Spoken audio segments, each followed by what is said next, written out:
చాలా కాలం క్రితం ఒక గ్రామంలో రమణ అనే రైతు ఉండేవాడు. అతని దగ్గర ఒక ఎద్దు, ఒక గాడిద ఉండేవి.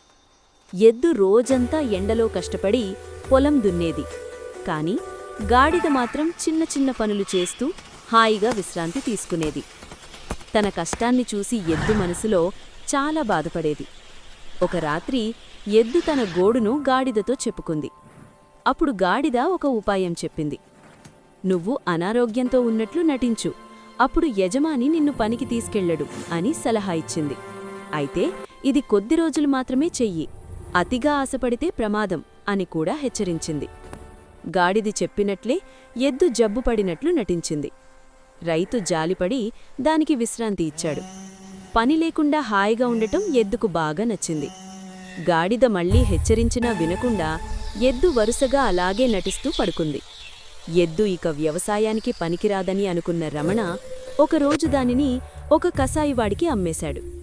తనను చంపడానికి తీసుకెళ్తున్నారని తెలుసుకున్న ఎద్దు అప్పుడు ఎంతో ఏడ్చింది. కాని అప్పటికే కాలం మించిపోయింది.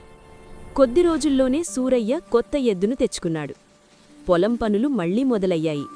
కాని ఆ పాత ఎద్దు మాత్రం ప్రాణాలు కోల్పోయింది. కష్టం నుండి తప్పించుకోవాలని చూస్తే మన భవిష్యత్తుని కోల్పోతాము.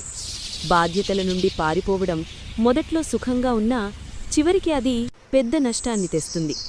మనం చేసే కష్టమే మన గౌరవాన్ని, మన ప్రాణాన్ని కాపాడుతుంది.